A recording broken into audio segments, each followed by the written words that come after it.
L'antique miroir, aux contours de bois noirci, trônait depuis des semaines dans le salon de Camille, acheté lors d'une brocante pour son charme désuet. D'abord, ce ne furent que de légères anomalies, le reflet qui persistait une seconde de trop quand elle quittait la pièce, ces ombres mouvantes qui dansaient en périphérie de son image, puis vinrent les murmures, d'abord si ténus qu'elle les attribua au vent s'engouffrant dans les fissures de sa vieille maison, mais un soir d'orage particulièrement violent, alors que les éclairs zébraient le ciel,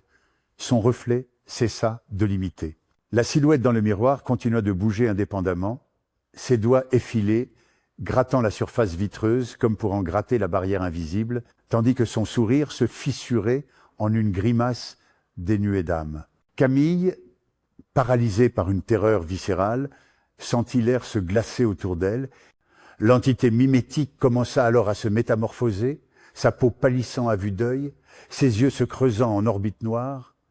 et une longue fissure sanglante apparut sur son front, dégoulinant d'un fluide sombre qui n'était pas du sang. Lorsque la créature pressa ses paumes contre le verre, des craquelures se propagèrent en un réseau sinueux et une main diaphane émergea finalement de la surface réfléchissante. Camille ne put que pousser un cri étouffé lorsque les doigts glacés de son double la saisirent au poignet, l'attirant irrésistiblement vers le miroir. Dans un ultime éclair de conscience, elle sentit la substance froide et vitreuse l'engloutir,